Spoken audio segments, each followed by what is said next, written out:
Belas kasih itu selalu ada. Bacaan diinspirasi dari Injil Suci menurut Matius bab 14 ayat 13 sampai 21. Sekali peristiwa, setelah mendengar berita pembunuhan Yohanes Pembaptis, menyingkirlah Yesus. Dengan naik perahu, ia bermaksud mengasingkan diri ke suatu tempat yang sunyi. Tetapi orang banyak mendengarnya dan mengikuti dia dengan mengambil jalan darat dari kota-kota mereka.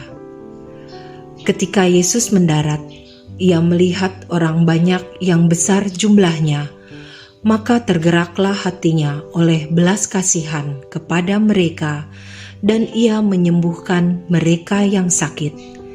Menjelang malam, para murid Yesus datang kepadanya dan berkata, "Tempat ini sunyi dan hari sudah mulai malam.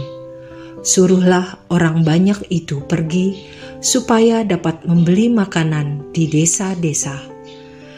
Tetapi Yesus berkata kepada mereka, "Mereka tidak perlu pergi. Kalian saja memberi mereka makan." Jawab mereka, "Pada kami hanya ada 5 buah roti dan 2 ekor ikan." Yesus berkata, "Bawalah kemari." Lalu disuruhnya orang banyak itu duduk di rumput. Setelah itu, ia mengambil ke-5 buah roti dan ke-2 ekor ikan itu. Sambil menengadah ke langit, diucapkannya doa berkat, dibagi-baginya roti itu dan diberikannya kepada para murid. Para murid lalu membagi-bagikannya kepada orang banyak. Mereka semua makan sampai kenyang. Kemudian potongan-potongan roti yang sisa dikumpulkan sampai 12 bakul penuh. Yang ikut makan kira-kira 5.000 orang pria, tidak termasuk wanita dan anak-anak. Demikianlah sabda Tuhan.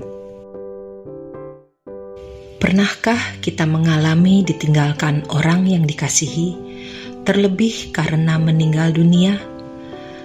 Yesus baru kehilangan saudara sepupunya, Yohanes Pembaptis, yang mati dipenggal kepalanya di dalam penjara oleh orang suruhan Raja Herodes. Terbayang suasana hati Yesus kala itu. Selain duka dan kesedihan yang sangat mendalam, ia pun menaruh kecurigaan terhadap Raja Herodes yang telah memperhatikan gerak-geriknya. Ia menyingkir ke tempat sunyi, hendak menyendiri, membawa hati nan duka. Namun saat Yesus tiba di tempat yang dituju, di situ tampak orang banyak telah mendahului dia. Karena belas kasihan dan rasa peduli, Yesus mengesampingkan kesedihan dan kegalauan yang sedang menyelimutinya. Ia menerima orang banyak tersebut, bahkan menyembuhkan mereka yang sakit. Yesus pun peduli dan memperhatikan kebutuhan manusia yang paling utama, yaitu makan. Yesus peka dan peduli terhadap kebutuhan orang banyak tanpa mereka minta. Aku teringat kejadian 26 tahun lalu, saat kami kedatangan kerabat yang dililit masalah keuangan. Ia menggunakan uang konsumen dengan nilai cukup besar. Perusahaan mengetahui dan meminta pertanggungjawaban. Aku dihadapkan pilihan memenuhi atau menolak keinginannya saat ia mengemukakan meminta uang senilai hutang tersebut. Nilainya setara dengan tabungan yang kami siapkan untuk biaya aku melahirkan anak pertama yang tinggal 2 bulan lagi.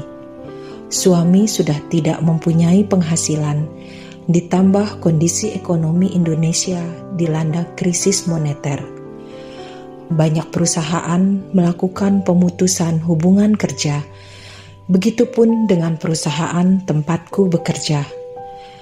Namun saat bersamaan, terbayang jika masalah tersebut terjadi pada orang tuaku, dikejar penagih hutang dan menanggung malu.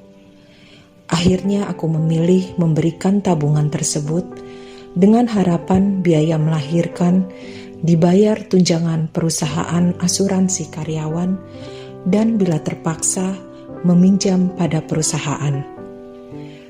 Tindakan dan sikap Yesus telah mengajarkan dan membuka mata serta hati kita untuk meneladani rasa belas kasih-Nya.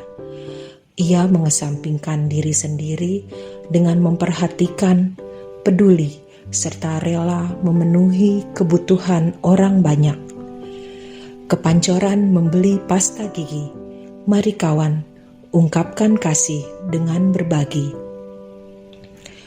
Allah yang Maha Pemurah, terima kasih atas semua berkat yang telah Engkau berikan kepada kami.